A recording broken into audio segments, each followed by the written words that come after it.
Hello and welcome again from Enslow Park Presbyterian Church here in Huntington, West Virginia. I'm John Yeager, pastor here. Our church is so delighted today to provide this online concert with Dr. Johan Botes. He's assistant professor of music at Marshall University. Johan comes to us from South Africa. He widely has played there and all across Europe and the United States, and has won many, many competitions. Today, he selected a series of pieces called Piano and Organ Favorites. He will make this both educational and entertaining, and interspersed he'll be discussing the musician and the piece. Before we get started, I do want to start with just a few words of scripture. Jesus and the apostles actually went on vacation to a place called Tyre on the Mediterranean. We might consider it like Myrtle Beach. And here's what happened. Jesus left that place and went to the vicinity of Tyre. He entered a house and did not want anyone to know it. Yet he could not keep his presence secret.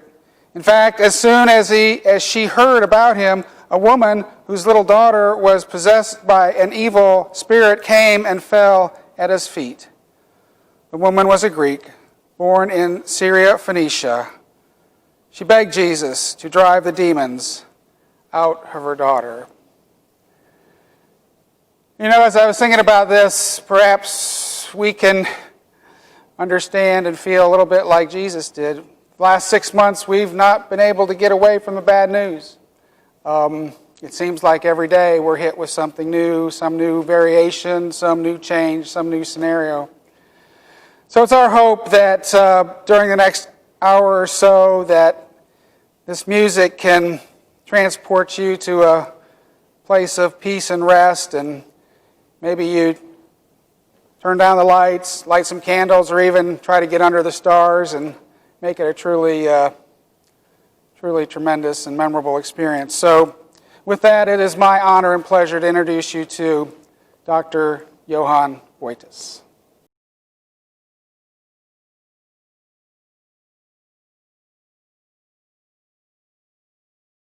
So the first piece that I will be playing is the Liebestraum by Franz Liszt. It is the third piece of the 3 love poems that he wrote on sonnets by Petrarch.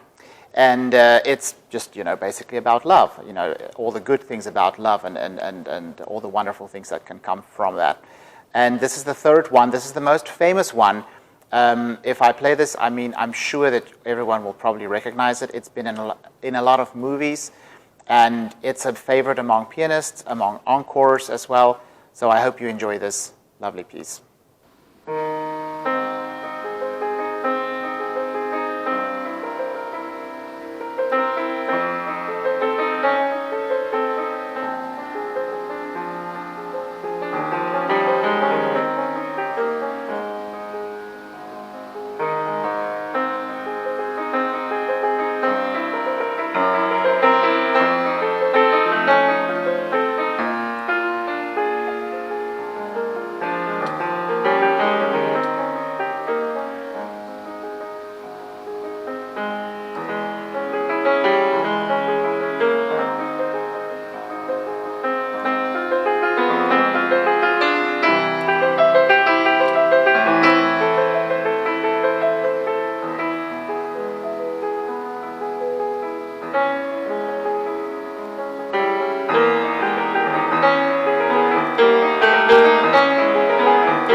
The next piece I will be playing is called Widmung, which was originally a song that Robert Schumann wrote to his wife Clara, and he presented the piece to her on their wedding day. And it is a piece, there is a poem by Ruckert, but Schumann transcribed this for voice and piano. And during this time in the late 19th century, it was very common for composers to take songs and transcribe this for piano solo, because piano was one of the main instruments in the houses. And so if you didn't have someone to sing with you, well, Franz Liszt, which was an amazing transcriber, would take some of these pieces and transcribe it for solo piano. So this is the solo piano version of Widmung, which was originally composed by Robert Schumann.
The next piece I will be performing is called Wedding Day at Troldhaugen, which comes from a set of lyric pieces by Edvard Grieg, the Norwegian composer.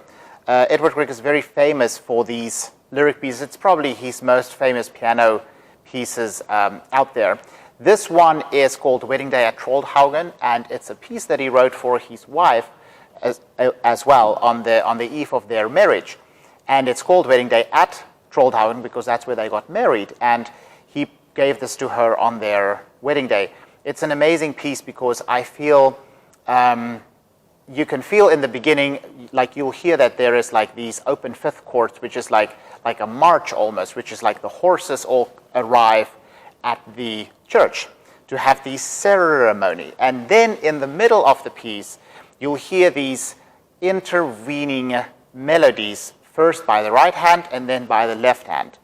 And I like to think about that as them being in the church, reciting their vows to each other. She says, he says, she says, he says. And so this goes on in the middle section before the A part of the piece returns again with a boisterous ending.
So my next piece is going to be the Automne by a woman composer called Cécile Chaminade, French composer that lived in the late 19th century during a time when there was a lot of pianos in everyone's homes and everyone wanted to play the piano. And she wrote a whole bunch of music for children. She wrote some instructional pieces as well. This is sort of a little bit more advanced. It comes out of 6 etudes, and this is the second etude. Now, an etude is something that the composer writes. There is usually something difficult about this for the pianist to master. In this case, you will hear that in the beginning there is a melody that's basically between the both hands. So it's almost as if we're trying to say every first and third word and second and fourth word with this hand. It's all sort of intertwined, and you have to make sure that it becomes 1, 2, 3, 4 without disrupting the line. Then there's a middle section that it's really fast and very stormy. And this piece is called Automne. For me personally, I think it's her looking back into her life. It feels to me very much like fall, you know, changing colors of the leaf.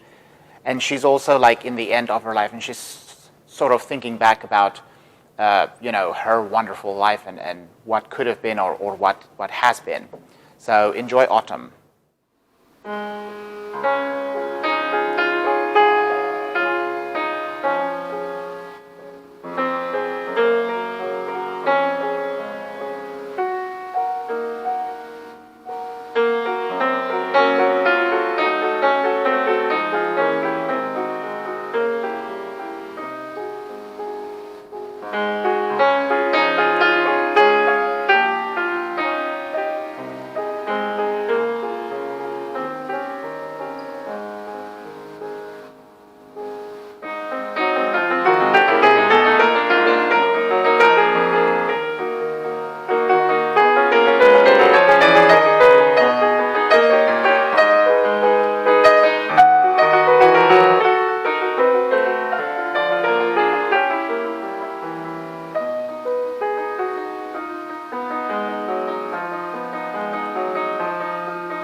So the last piece that I will be performing on piano is a valse by Fredrich Chopin, Polish composer. And these are just absolute gems. Fredrich Chopin is one of my all-time favorite composers because he's really the true poet of the piano. We have Franz Liszt, which is a little bit more boisterous, but we know by reading letters that Chopin was much more the introverted one. He wanted to play for much smaller audiences. And so I think this is sort of why I really like him. You know, it's not really a lot of show, but it's much more personal. The valses, there are 17 of them, and this is a very famous one, which is pretty hard because what he does, if we tend to think about a valse, which is in 3/4 time, which means we always have a downbeat and 2 upbeats, right?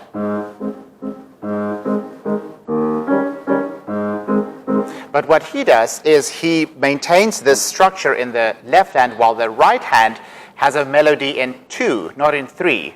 So it's not, but he does.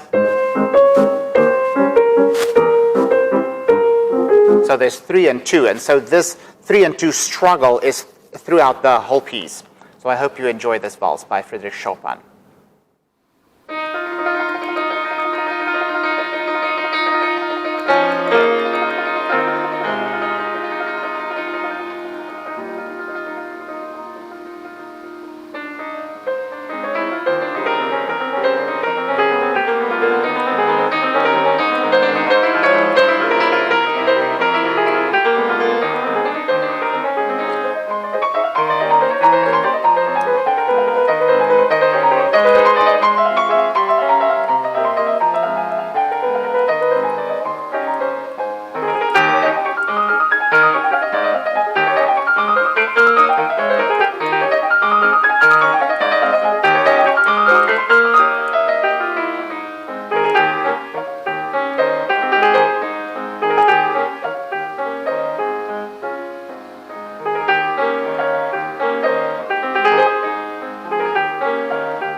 piece on the organ that I will be performing is called Toccata, Adagio, and Fugue in C major by Johann Sebastian Bach, one of the most famous composers who has ever lived, and who we are incredibly in debt for doing, everything in the Western, hemisphere as what we know as music, because he did so much for us. So this piece begins with a toccata, which is a flourish of notes. You'll hear in the beginning it's a whole bunch of scales going up and down. And you can think about this, that Bach probably got to the church and he put the organ on full volume and he's just improvising. He's just playing around, just warming up his fingers. There's no real melodic material on it. Then there's a whole page where I play only with the pedals using my 2 feet. And again, it's him warming up, And then on page 3, this is where the actual thematic material of the toccata starts. And in true Bach style, the idea is only about a bar long, but he composes a whole 7-8 minute piece on that structure, which is only a bar long. Pretty amazing. Then it's followed by Adagio, which is a very slow movement. It's softer. You will hear I'm playing with a solo stop on the swell division. And it's sort of like an Italian canzonetta, so it's a song with accompaniment in the left hand. Then we end with a fugue, which is, again, he only uses about 4 bars of a fugue subject. And so a fugue in music is basically when I say something and another person repeats it 2 or 3 or 4 bars after me, but in exactly the same fashion. And so you construct this talk, talk, talk, talk. And while this is all happening, you have all these moving melodic parts going on, which is really gorgeous. And so Bach, is a master at doing this. We, as students, study this for years and years and years, and sometimes we master a little bit of it. Sometimes we never even get there. So he, as a wonderful composer, composes, 7-8 minutes of a fugue, which is just based on 4 bars. So this will be the first piece, the Toccata, Adagio, and Fugue by Johann Sebastian Bach.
organ piece that I will be playing is a choral prelude that's based on the hymn Rhosymedre, which was composed by a Welsh Anglican priest called John Davis Edwards, who lived in, he was part of the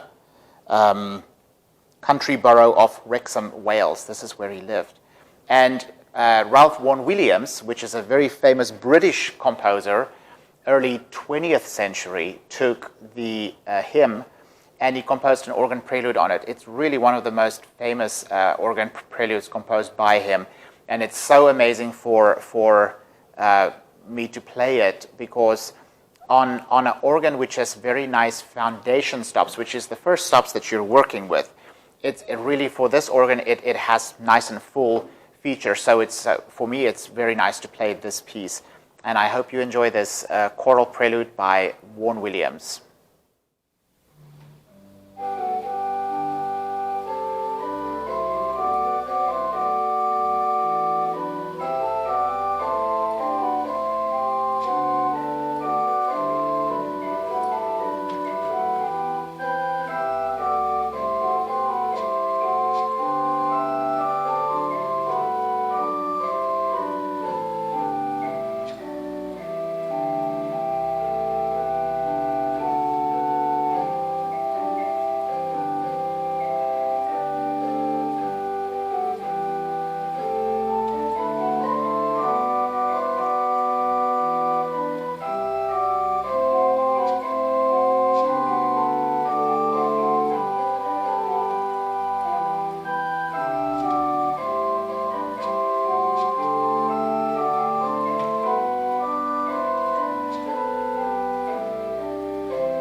So the last organ piece that I will be performing is the concert variations by Joseph Bonnet, which is from Belgian descent, but lived for most of his life really in the United States, and he went back to Europe after World War I, and during World War II he came back here and he moved to Canada and he lived in Quebec.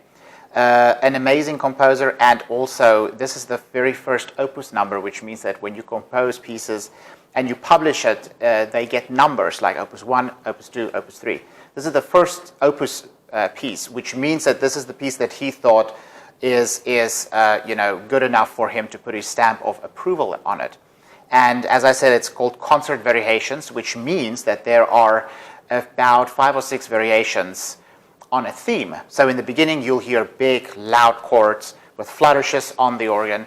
And then in the variations, he takes the theme that you hear in the beginning and he changes it up. Like in the for example, in the first variation, you'll see my feet go wild while I'm playing on 2 manuals doing separate things. In the second variation, the theme is in the pedals, while I have flourish going on in the other hand. So this is the whole idea of concert variations. You take a theme and you take a lot of variety on it, and you just go along with it. There's even a variation for pedal alone, where I play only with my feet. And the piece ends with a lot of loud chords and flourishes on the organ. So I hope you enjoy this last piece, the Concert Variations by Joseph Bonnet.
have no words. Delivered as promised. We were able to listen here at the church, and just phenomenal. Thank you so much, Johan. I do also want to thank our office manager, Barbara Ford, for helping coordinate all this, and especially Rodrigo Almeida, our outreach coordinator, and for all the technical production. I want you also, to watch for our next installment of the Enslow Park Presbyterian Church Music Series. We're trying to look forward perhaps to fall with another offering for the community. Also invite you to continue to watch online our services. We're thinking about perhaps opening up for services on August 23rd, but more to follow on that. But continue to watch us on the Enslow Park Presbyterian Church YouTube channel, and may God bless you always. Amen.